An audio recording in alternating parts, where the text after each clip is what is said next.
Good evening, everyone. Welcome. Looks like we don't have any big storms coming through, which is very nice. It's all north of us. So happy Buddha's birthday, which is what we're doing tonight. Wesak was officially yesterday, full moon. And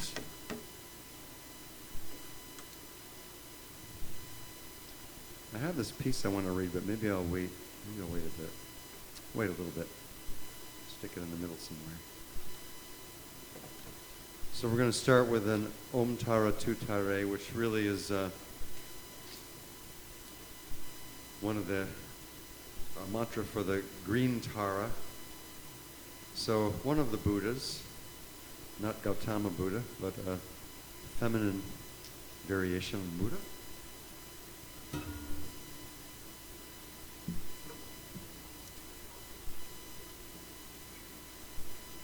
If you were here when Lee Harrington was here, she did her own beautiful version of this.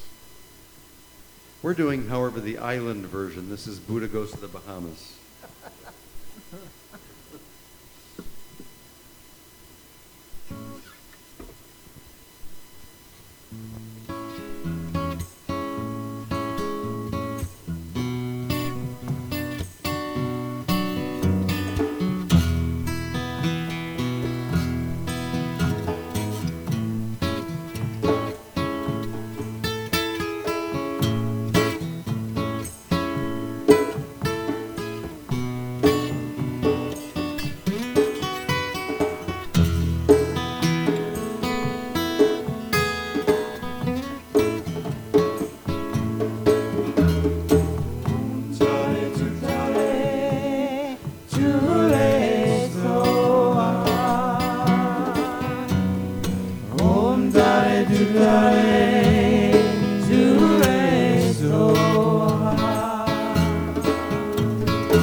I was poking around this week and found this little article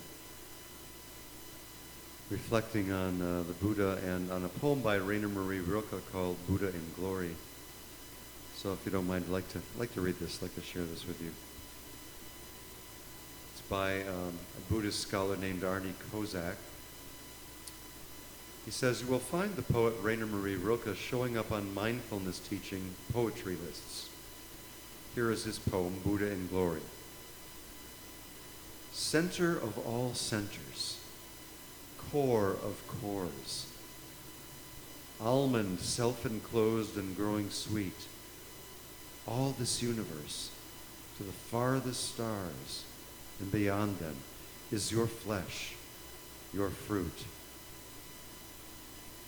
Now you feel how nothing clings to you. Your vast shell reaches into endless space. And there the rich, thick fluids rise and flow, illuminated in your infinite peace. A billion stars go spinning through the night, blazing high above your head. But in you is the presence that will be when all the stars are dead. Rilke suggests that the Buddha, the awakened one, the Tathagata, the one who has gone thus beyond, has accessed something cosmic, universal, and transcendent. But what Rilke neglects to say is that the Buddha was nothing special. Of course, on the one hand, he was special. He was willing to forsake everything he had and had known in pursuit of the truth. He was a spiritual revolutionary and taught a radical new way of seeing the world. On the other hand, he was an ordinary man who practiced a methodology that he taught to others. Following the path that Buddha taught, anyone can make the same discoveries. That includes you and me. What is this awakening? Again here, it's something that is simultaneously commonplace and extraordinary. When we think of the Buddha's accomplishment as enlightenment, rather than the more accurate awakening, it takes on more of this special sense. Enlightenment is something that happens to you or a place that you get to. But in Zen, the teaching is that we are already enlightened. And if we are already enlightened, then there's nothing to do to get enlightened. We just experience this enlightened nature when we get out of our own way, as might happen in a Zazen practice. In the more ordinary sense of awakening, we move in and out of enlightenment all the time. Anytime the stories stop, we have a taste of the absolute. And this can happen anywhere. I'm reminded of Dr. Seuss's beloved story, Green Eggs and Ham. I would not, could not, would not in a house. I would not, could not with a mouse. I would not eat them with a fox. I would not eat them in a box. I would not eat them here or there. I would not eat them anywhere. I would not eat green eggs and ham. I do not like them, Sam I am. Just substitute in reverse fashion. I could awaken in a house. I could awaken with a mouse. I could awaken with a fox. I could awaken in a box. I could awaken here or there. I could awaken anywhere.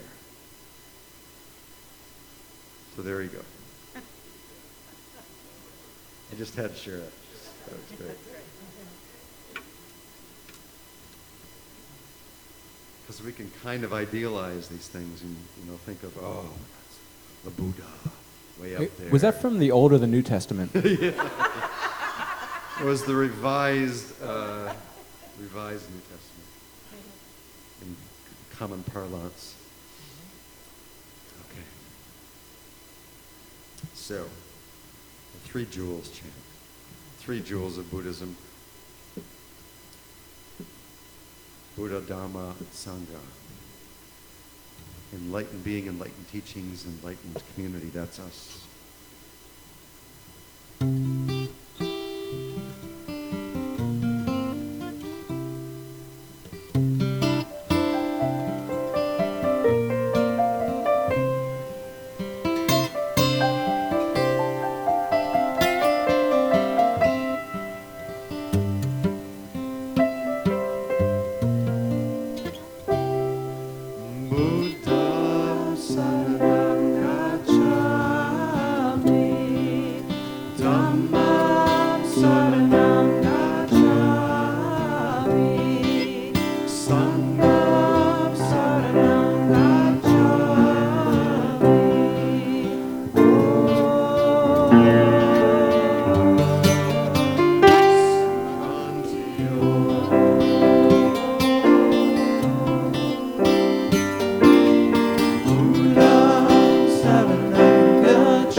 Daily word is awakening.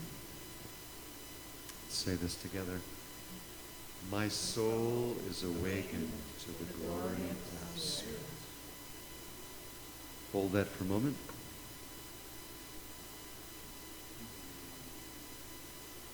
And really say it like you know to your depths that it's true. Together. My soul is awakened to the glory of the Spirit. Deep within my soul there is a stirring, an awakening to the sacredness that has always been there. This awakening is the knowledge that I am a divine creation. I dedicate my thoughts and prayers to learning more of the spiritual attributes that I have been blessed with. In my prayer, I give thanks for the answers I'm receiving to the questions that are on my mind. Divine life in all its glory is being brought forth in expression in my life. My senses are totally attuned to the blessings around me.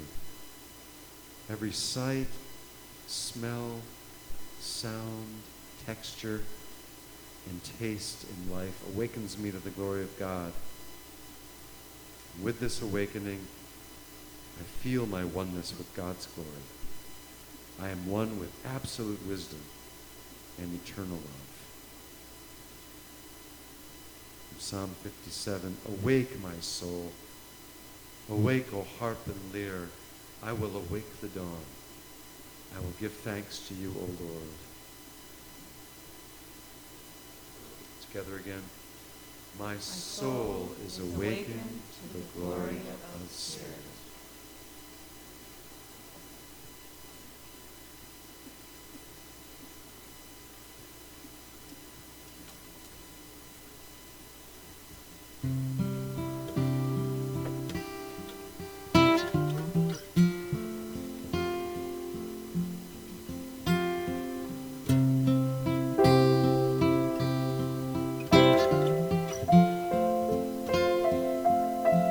I'm raising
So in this first reading that Gerri will read from Hinduism, the Atman is think of as the soul or spiritual self, the higher self, capital S self.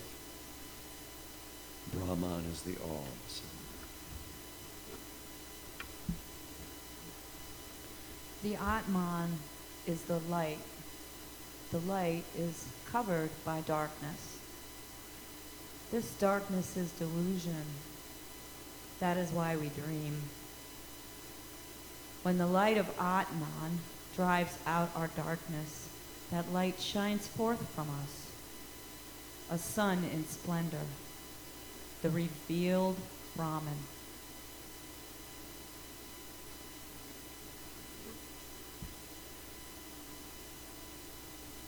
From the Tao Te Ching, to know the eternal is called enlightenment. Not to know the eternal is to act blindly, to result in disaster. He who knows the eternal is all-embracing. Being all-embracing, he is impartial. Being impartial, he is kingly or universal. Being kingly, he is one with nature. Being one with nature, he is at one with the Tao. Being at one with the Tao is eternal. And though the body dies, the Tao will never pass away.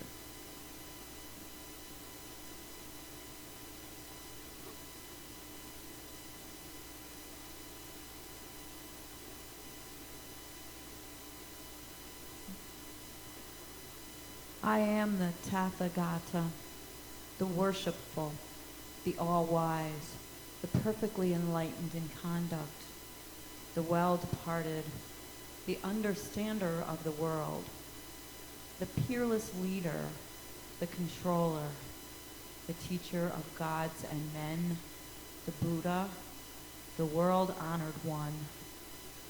Those who have not yet been saved, I cause to be saved. Those who have not yet been set free, to be set free. Those who have not yet been comforted, to be comforted. Those who have not yet obtained nirvana, to obtain nirvana. To know the present world and the world to come as we really are. I am the all-knowing, the all-seeing, the knower of the way, the opener of the way, the preacher of the way. Come to me.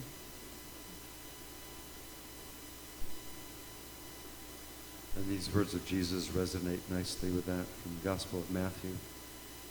Jesus declared, "Come to me, all who labor and are heavy laden, and I will give you rest. Take my yoke upon you and learn from me, for I am gentle and lowly in heart, and you will find rest for your souls. For my yoke is easy, my burden is light."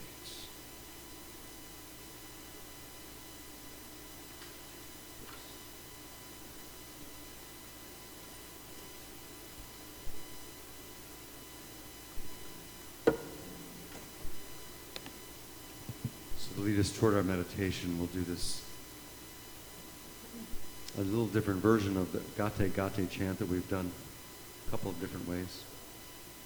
And it's that phrase that means referring to the Buddha's gone, gone, gone beyond, gone completely beyond, awake.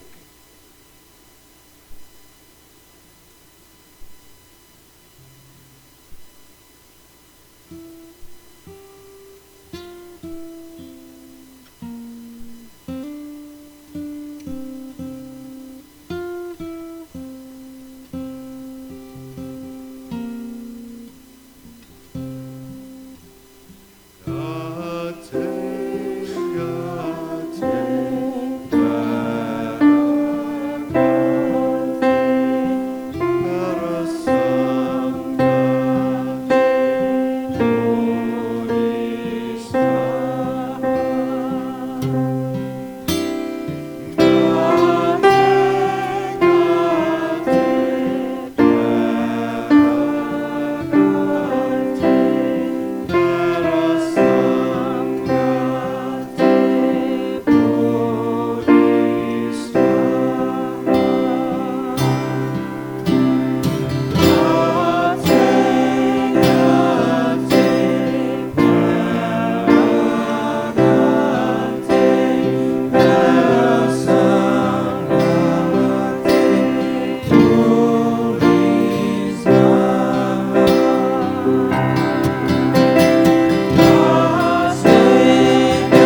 So I invite us to close our eyes, sit with our palms up in our lap, straight back, relaxing into this room, this space.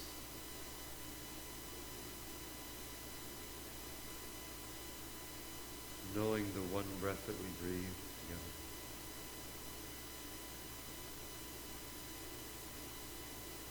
Echoed by the air conditioning unit.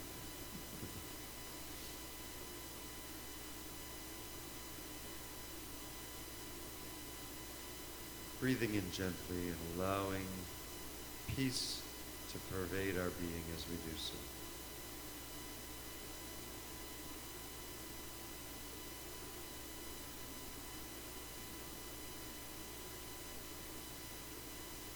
Allowing that peace that is our true nature, that is the Atma, that is the higher self, that is one with all. Allowing that eternal, universal peace to breathe in us and to pervade our being and fill every part of us.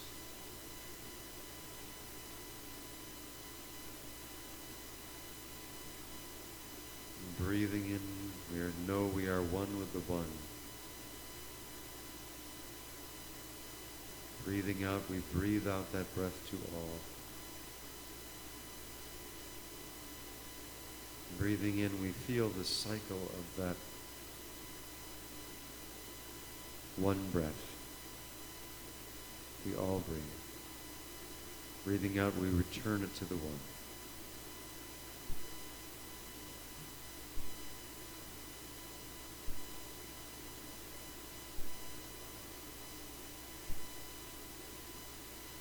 Breathing in, we allow our thoughts to rise and fall.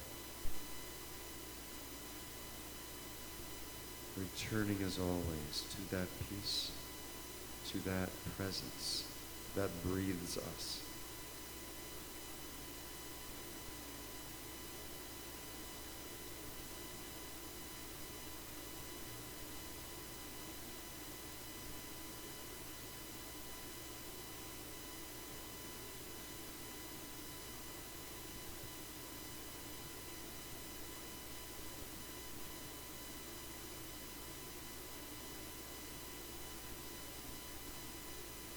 We'll continue in the silence.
Continuing to be one with that breath. We become aware of the presence here of all those awakened ones who have gone before us.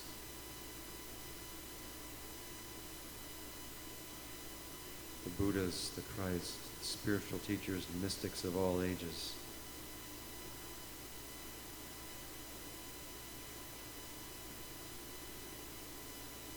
They walk with us in this life and they're waiting for us to awaken like them.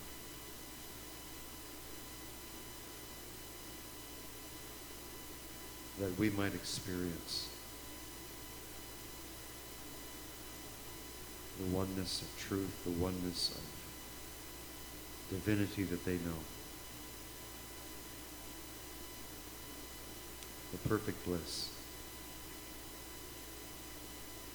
They call us to follow this path, simple path of returning again and again to Source, of relinquishing these parts of us that are ready to be let go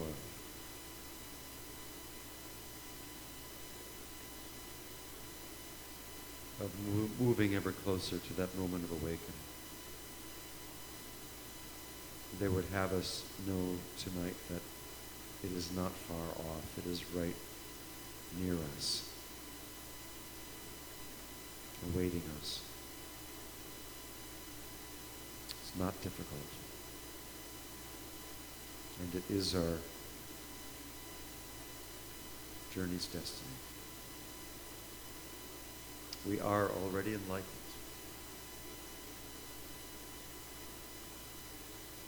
We just need to continue to move the blocks out of the way to remember that. So gradually returning ourselves to the room, coming back to our breath together. We'll breathe 3 deep breaths. So the first one, breathing in now, inhaling. Releasing. Breathing in again the deep peace that surrounds us. Letting go. One final large big breath in. Holding for a moment. Releasing. In gratitude, we return ourselves to a regular breath and gradually to this room as we offer our metta prayer for all of those who walk this journey with us.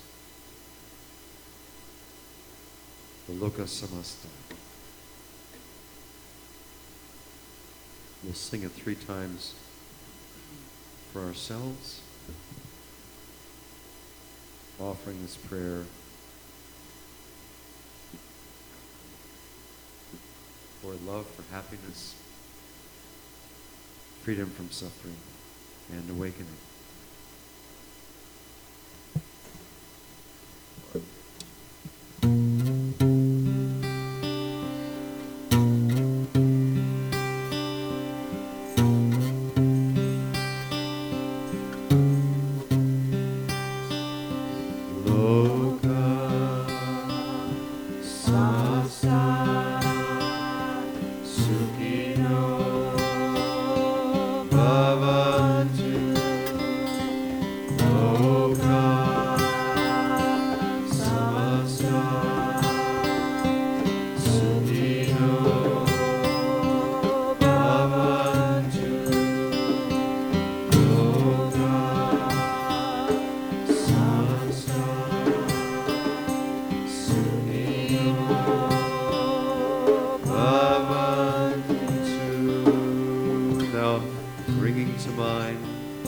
Someone dear to your heart,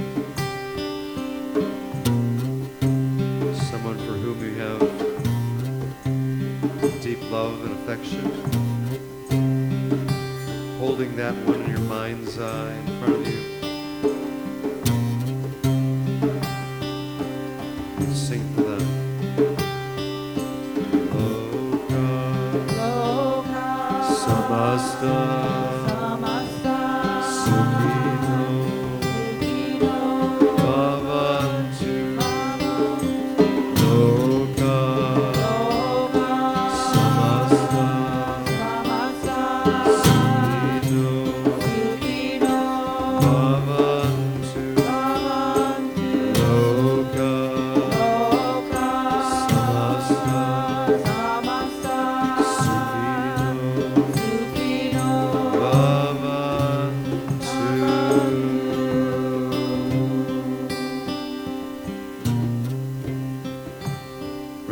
mind a neutral person in your life.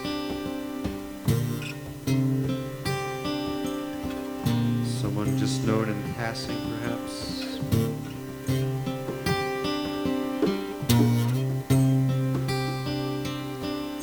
For them we sing.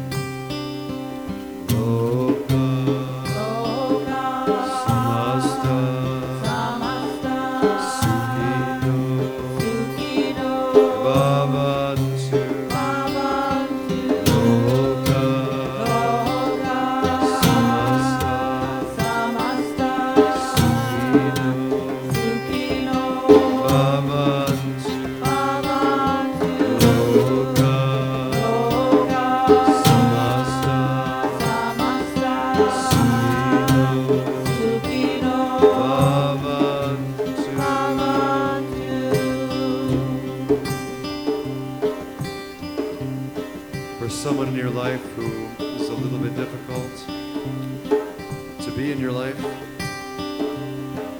Maybe it's someone from your past or present. But someone who brings up some issues for you. Seeing them as the pure being that they are, we say the prayer for them.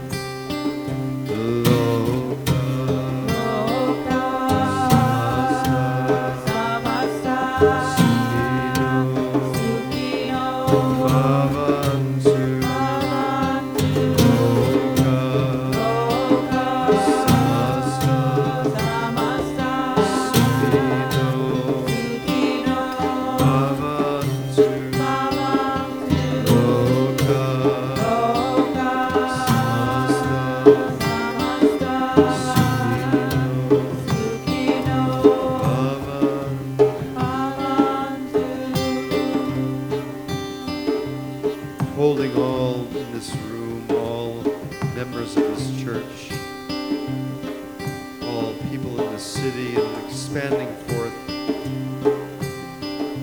across this area, across the state, across the world, holding all beings that share this earth with us.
So as we come to our offering time, I invite you to find what you have to offer this evening.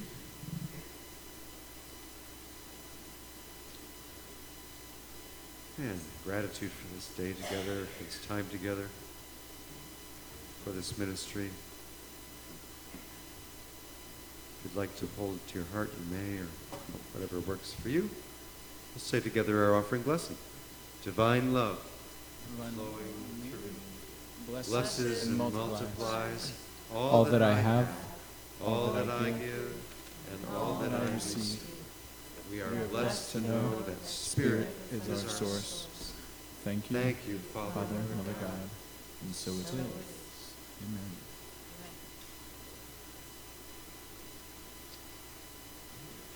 Daddy, thanks.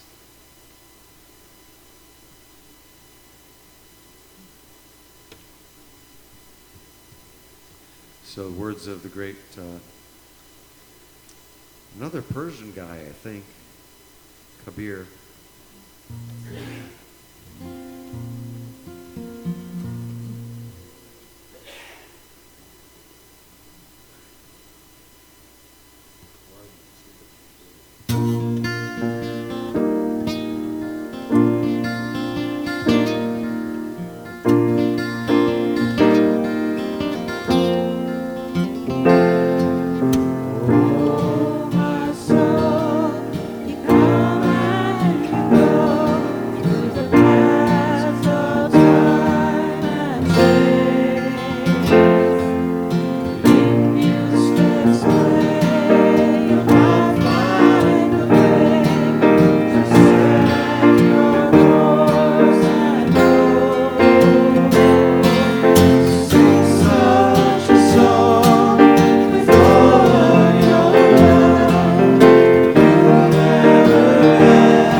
Let's just take a moment in silence again. And just feel the peace in this room. Feel the presence of Spirit and of our awakened brothers and sisters.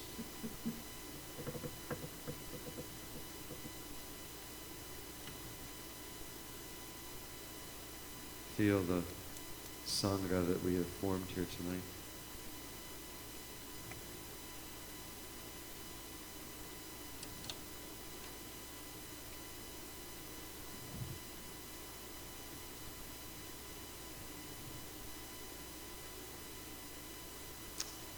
Thank you to each of you for being that presence in that Sangha.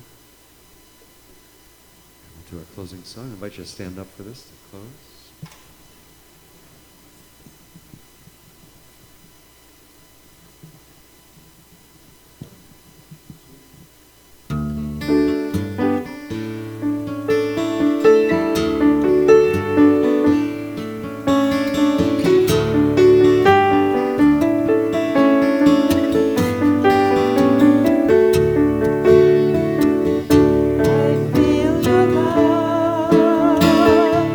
All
Shanti.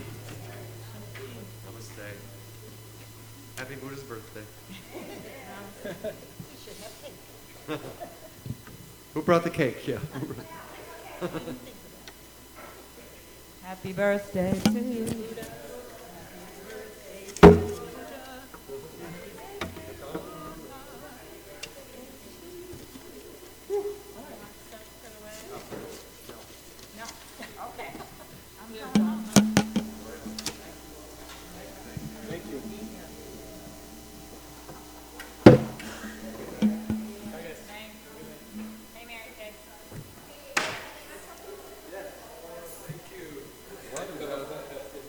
Right up here. Yeah. You're the light, brother.